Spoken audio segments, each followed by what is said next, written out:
All righty, folks, here we go. We got a huge game this weekend. Lions, Steelers, Sunday afternoon.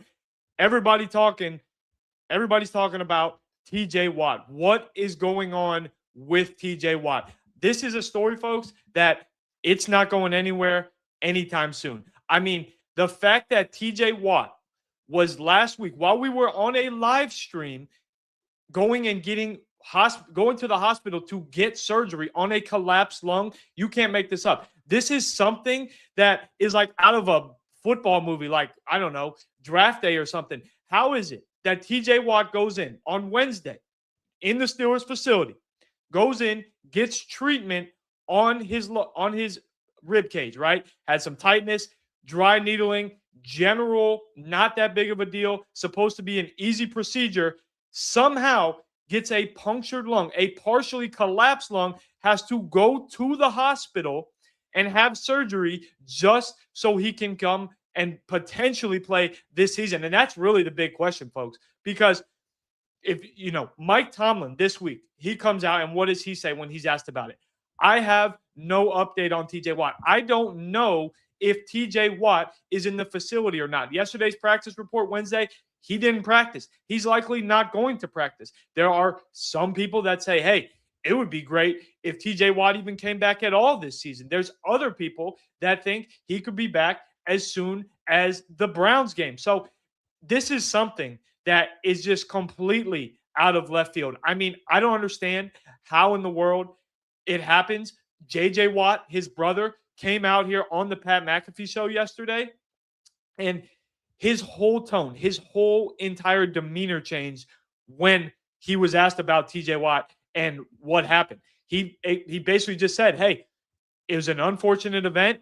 Obviously, when you go in to get medical help in the team facility, the last thing that you're thinking is going to happen is that you're going to end up on a hospital table, right? Like, here's the bottom line here.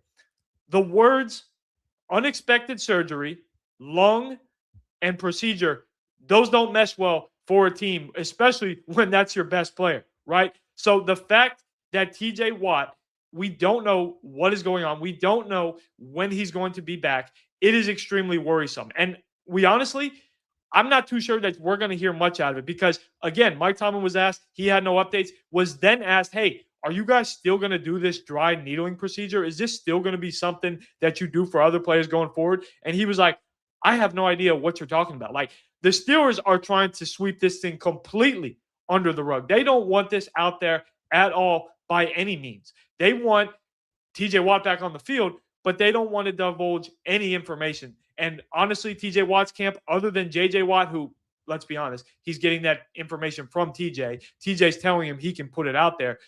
They're not going to release that information. That is going to be private, personal information.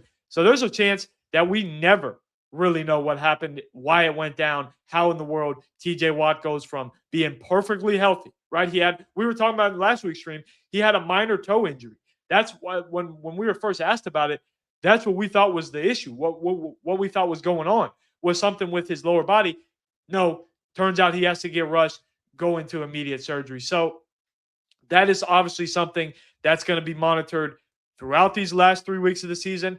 I mean, there's people saying that the Steelers would be lucky if TJ Watt came back for the playoffs. Folks, that's not good enough. That is a recipe for disaster.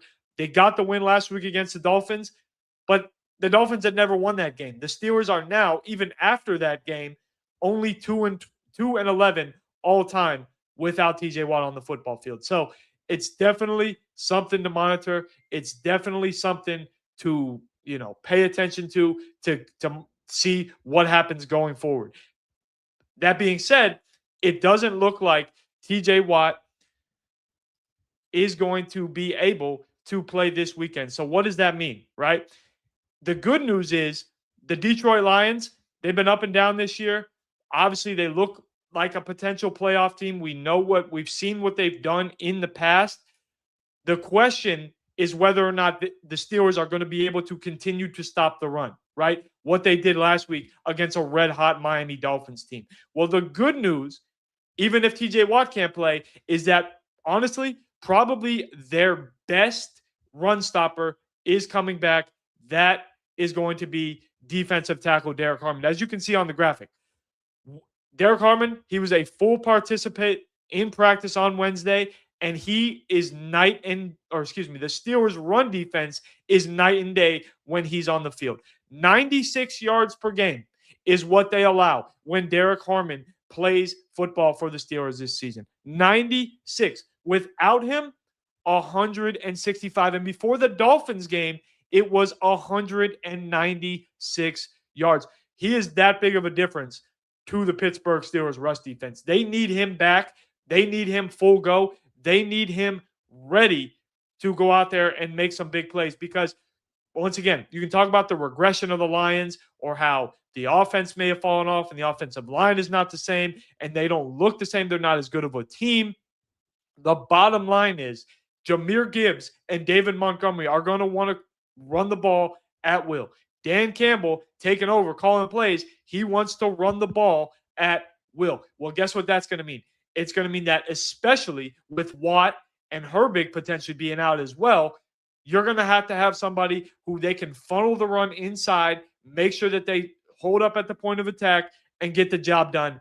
That is going to be Derrick Harmon's job. It's going to take a lot, though. It's going to take not only him being on his A game, you're going to have Cam Hayward back in there doing great like he did against the Dolphins. You're going to need Keanu Benton to play one of his best games because, folks, we can talk about the 2-game win streak, and we will talk about Aaron Rodgers, but the fact of the matter is they still let up over 200 yards against the Ravens in the run game, I should say.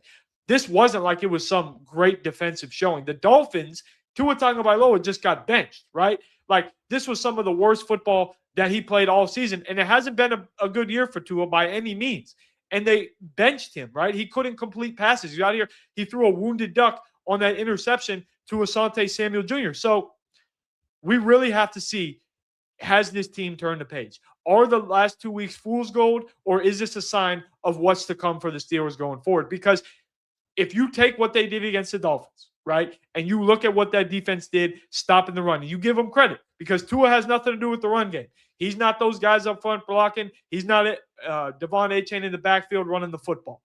You see what they did against the Dolphins defensively, and then you parlay that with what the offense has shown the last 2 weeks, and suddenly you look like a real football team. You look like a team that 2 weeks ago was just chanting for Mike Tomlin to be fired, and now we're talking about them. I mean, LeVar Arrington's out here saying that they could go on a Super Bowl run.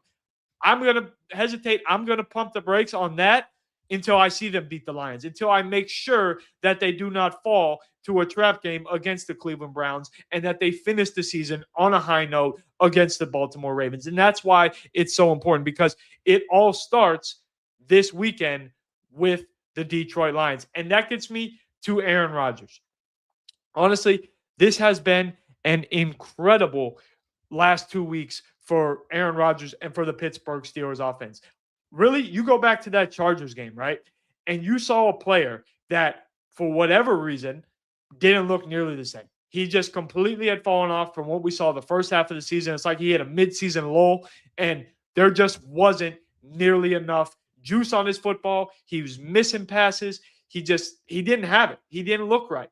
Well, he actually injured his hand in pregame warmups of that game.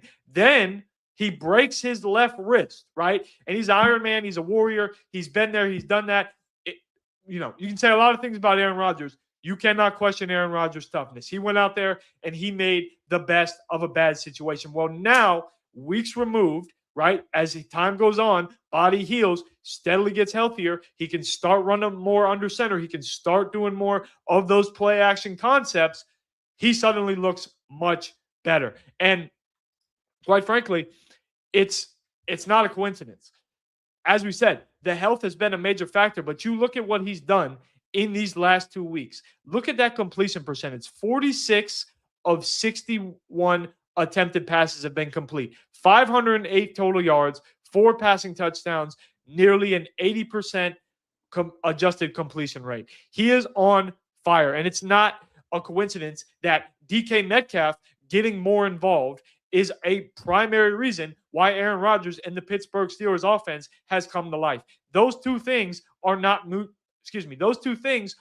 mutually exclusive. One leads to another. The Steelers, for whatever reason, we talked about it last week's live stream, they, for 15 weeks or 14 weeks, pretended as if DK Metcalf should be used as a decoy, as if he wasn't out here being paid a top 3 salary in the NFL, as if he wasn't at the wide receiver position, I should say, as if he wasn't this game changer, right? We saw it, honestly, probably to this date, the strongest offensive performance for the Steelers was what? In Ireland against the Minnesota Vikings. DK Metcalf took a slant, a glance route, 80 yards for a touchdown straight down the field. They have to find ways to get him the football. DK Metcalf and Aaron Rodgers have formed a better cohesion. They've formed more chemistry. They've gotten together better. You can see the two of them working through each and every week. Suddenly they know where each other are going to be more. Suddenly there's a comfort level that is very much increased between those two. And honestly, the big factor outside of DK Metcalf, this is going to sound crazy because I even pushed back. I was like, what are we doing here? Why are we putting a Band-Aid on the wide receiver position? You're elevating Marquez Valdez-Scantling from the practice squad. You're signing Adam Thielen, claiming him off waivers. What is this going to do for this offense? Well, we just want wide receivers that are all over 30 years old, that are at best wide receiver 3 and 4s, don't have a lot of juice, a lot of tread on the tires. What are we thinking? Well, what's been proven true is that Aaron Rodgers, he trusts those guys much more. Marquez Valdez-Scantling just caught his first touchdown last week against the Miami Dolphins, Monday Night Football. Honestly, got wide open. Aaron Rodgers knew he would be there. Now you have Adam Thielen. Thielen hasn't made a big impact yet, but you watch the film, you see somebody that's down there, he's doing a lot of the dirty work. His time will come. So it doesn't make a lot of sense on paper. Roman Wilson, he's been inactive, right? They just cut Keyshawn Williams, another young guy, a punt returner, a dynamic player. And you bring in these older guys, and you're like, what are we doing? Like, what's the whole purpose? The wide receiver position, it's not quarterback. It's not defensive tackle. It's not offensive line. You usually want younger, fresher legs in there. But Aaron Rodgers wants people that he can trust. Aaron Rodgers wants wide receivers and pass catchers that he knows are going to be in the spot that he wants them to be when they need to be there. And honestly, it's probably why you've seen Darnell Washington, if you really think about it, be the Steelers' number 1 tight end option. Because Jonnu Smith, I mean, he came out a few weeks back when they lost. He basically told everybody that Jonnu ran the wrong route. Now, last week they got him involved, that tight end toss. Pat Freiermuth, for whatever reason, he had been invisible most of the year. He comes out these last few games. He's starting to get more targets. We know what he did against the Bengals. So the point is, Aaron Rodgers is starting to feel comfortable. And if Aaron Rodgers feels comfortable, and if the defense plays the way that they have these last few weeks, against the Dolphins, I should say, can the Steelers make a true run? You can't rule it out, because if we know anything about the NFL, especially the AFC, through these, 15, about to be 16 weeks starting tonight, it is wide open on that side of the conference. There is no dominant team. You can talk about the Patriots, you can talk about the Bills, but we just saw the Patriots blow a huge lead against the Bills. We've seen the Bills defense struggle to stop the run, to keep teams out of the end zone all year long. If the Steelers continue to win, they're going to host a playoff game. They're not getting in on a while. They have no shot. They need to win the division. That is the only way that they're getting to the playoffs. If they win the AFC North, they host, obviously, a home playoff game. Whatever you want to say about the Steelers, the outlook, should they have approached this season that way, we can talk about that until we're blue in the face. The bottom line is, you get a home playoff game in Pittsburgh, in the cold, with those fans, with that momentum that they would probably have built. If they get to that point, anything can happen. Suddenly you win a game against, the Chargers, who obviously we saw them lose earlier in the season, but it's a different team at that point in the year. You beat them. You go on a little bit of a run. Suddenly you got to play maybe, somebody like somebody like New England or somebody like Buffalo. They match up well. They do. They're physical. We know they can get after the passer when they're healthy. We know what they can do in terms of stopping the run when they try, when they have everybody in there. And as we said, the key to it all is going to be Aaron Rodgers. Can he continue to play at this level? Because if he's going to play his best brand of football for the Steelers down the stretch, no doubt about it, they have as good a shot as anyone. So that's a monologue. Let's get into some questions here. Let's break it down and see what you guys are talking about.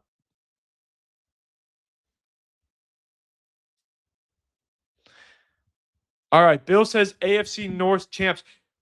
It's all there for the taking. If you're the Steelers, right? It is all there for the taking. Honestly, and there's a lot of talk, and I'm not a fan of it because you should never use this mindset or this approach, and we've seen the Steelers do it far too often. But there's a lot of talk of, hey, don't even worry about these next two games. You can lose to Detroit. You can go out here and lose to the Browns. As long as you beat Baltimore in Week 18, you close out the season, you punch your ticket, you're AFC North champs. In my opinion, why take that gamble? Why take that risk? If you want to show the rest of the league that you are a true Super Bowl contender, how about you come out here and you beat Detroit in Detroit, a team that they're not. That's a thing that, probably isn't being talked about enough. The Detroit Lions have to win this game. They are out of the playoff picture as it currently stands right now. They are in the hunt. They are not in a wild card spot. They are not a division leader. They are approaching this game as if it's their Super Bowl because they have to, because they are now in win-only mode. So if you can go into Detroit and you can beat a Lions team that has that mindset, has that mentality, all of a sudden things start to look up, right? You got to start thinking about what it looks like going forward because the Browns, the Browns are the Browns. We know that. But hey, those division games, they can get close. So suddenly, if you lose to Detroit, and then you blow the Browns game, and it comes down to a Week 18 rematch against the Ravens, and they're hot. Let's say they beat the Packers. Let's say they beat the Patriots. Now your whole season can crumble because you didn't take care of business the 2 weeks prior. And obviously, they could have taken care of business long before that, so they weren't in this situation. But they are. They're here now, and now it's time for them to show and time for them to win. So absolutely. Can they be AFC North champions? No doubt about it. Should they be AFC North champions, given the fact that they're 8-6, given the fact that they have the tiebreaker over the Ravens? Honestly, really should. You should really take care of Detroit, end their season, or maybe not, but put on life support, beat the Browns, take care of the Ravens, go into the playoffs, end up only losing 6 games, which would honestly be above the win total that many people expected. You build momentum, you keep things rolling, you get into the playoffs hot, looking good. So absolutely should be, can be, possibly will be AFC North champions.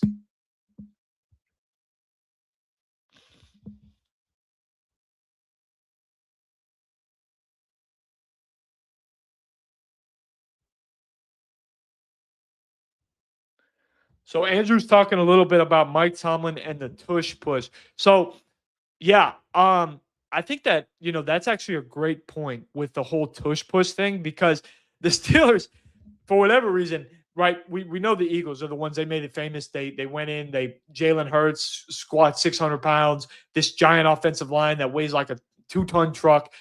But the Steelers have a completely different wrinkle on it. What they do is they put what is like their starting fullback, 4-string tight end, Connor Hayward. They get him up there, and it's not always simply, hey, just go straight, right? A lot of times they'll pick a side of the A gap. Sometimes we've seen them do wrinkles where they even run a toss off of it, where they'll roll him out or they'll pretend like they're going to tush push, and then they'll move the ball. They'll get that ball out of there, maybe even toss it out. I mean, Jonnu Smith, we saw him last week. That was different. Aaron Rodgers was under center. We saw him get involved. So I give Arthur Smith credit. I give Mike Tomlin the credit, as you're saying, finding wrinkles, finding ways, because short yardage for a lot of years, really post Le'Veon Bell, post James Conner, the Steelers defense, or excuse me, the Steelers offense, they struggle to move that football for whatever reason, right?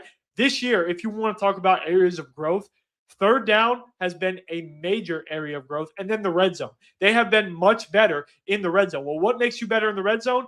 Being able to run a tush push, right? That's got to be the end all, the be all for how you get in those short yardage situations and you leverage yourself into touchdowns. So, yeah, it's certainly a unique wrinkle, a unique standpoint as to how the Steelers, allocate those short yards. But hey, if it's not broke, don't fix it. Connor Hayward, he's found a role. He's found some utility within the Steelers offense. Pittsburgh, like I said, not broke, don't fix it. Keep it going.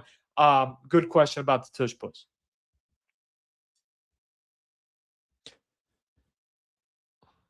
Okay. Jonathan says Do you think we can get the W in Detroit? I do. I really do. And the reason that I believe that is because, as we stated with Aaron Rodgers, if Aaron Rodgers is going to play the way he's played the last 2 weeks, it sounds crazy to say, but the Steelers probably have a shot. They probably have a chance against just about anybody because that's how well he's looked out here these last 2 games. So, and the big thing is, well, okay, it's the Lions, it's at home, it's a must win. Guys, we previewed it. Mike Payton, A to Z Sports Detroit. You can go ahead and check out that page, A to Z sports.com/ Detroit, A to Z sports.com/ Pittsburgh Steelers. The Lions secondary is not very good. They are completely banged up. Terrion Arnold, their star corner, he's out. They haven't been able to get the proper, roles and figuring out who's who in the zoo, who's going to come out here and cover guys. They don't have anybody that can match up against DK Metcalf. I'm sorry, they don't. And then the front, the defensive front, that is, it's Aiden Hutchinson. Mohammed's had a good year, but the interior of that defensive line, it's nothing to write home about. You saw what the Steelers just did against a Dolphins defensive line that, say what you want about Miami. That Dolphins defensive line is very good. Guys like Sealer, Bradley Chubb, Chop Robinson. They have some good players down there in Miami. The Steelers have one of their best rushing games all season. Kenny Gainwell not only led the team in rushing yards, he led the team in receptions. He had 7 receptions. He has had a tremendous season in Pittsburgh. Last week was that breakout game, right? Like, if you're not really following the Steelers on that week-to-week basis, you probably don't see Kenny Gainwell come out here and do what he's done religiously, routinely. But national game, right? Big-time media, you come out here and you see, whoa, Kenny Gainwell, honestly, has been one of the best weapons on the Steelers offense. Now, it makes you pause and wonder, why in the world did the Steelers use their second pick in the draft, their third-round pick on Caleb Johnson, who's essentially been inactive, who's not playing that much? That's a topic for another day. But the meantime, you got to give him credit because Kenny Gainwell, that underrated signing, he's been really good. So from an offensive standpoint, right, you look at what they've done and you say there's clearly a recipe to win here. We run our jumbo personnel, which is when they bring in a seventh or a sixth offensive lineman, and then essentially have a seventh with Darnell Washington. We run that. We run play action. We manufacture touches for DK Metcalf, and we make sure that at the end of the day, we have Aaron Rodgers comfortable time to throw. And that's another great question. Do we think that they can win in Detroit? Another good point, I should say, is the backup left tackle, and it's not just a backup, right? Broderick Jones out for the year with that stinger. Then you have Andres Pete, Calvin Anderson. Those guys, they both get hurt at that backup spot. So who comes in? Dylan Cook. Folks, this is a guy who played quarterback in college. He was an undrafted free agent. He was on the Steelers practice squad for most of his career. Comes out, pitches a total shutout against, once again, a very good Miami Dolphins defensive line. Bradley Chubb, Chop Robinson, those guys didn't let up not only a sack, not only a quarterback hit, did not let up one pressure all night long. Dylan Cook has been a great player. Now, Aiden Hutchinson, he's a completely different animal. How are the Steelers going to game plan for Aiden Hutchinson, one of the best pass rushers in the NFL? If they can contain him, right? And if Isaac Seumalo can play, because that is a big question. Hurt that tricep, fell to his knees in the game. That's never a good sign. Didn't practice yesterday. If they can do those two things, then yes, I absolutely believe that the Steelers can beat Detroit. But it's not going to be easy, especially if Isaac Seumalo doesn't play, especially if Nick Herbig doesn't play. Honestly, I would be completely floored. I would be shocked if TJ Watt played, like we talked about in the open. The Steelers don't even know where TJ Watt is right now. At least Mike Tomlin doesn't know, or what he's saying publicly, I should say. So it's not going to be easy. This is going to be one of the hardest games that they play all year. It's a later game. It's a big game. You're going to have CBS's A crew there. This is a game that it has so many implications, not only for the Lions, but as we said, for the Steelers, because there is a world where they wrap up a playoff bid before that Week 18 game against the Baltimore Ravens. If they can win and the Ravens lose a couple, they are in. They don't even have to worry about winning Week 18 against the Ravens. So, good question. Do I think they can win? Absolutely, positively, I do.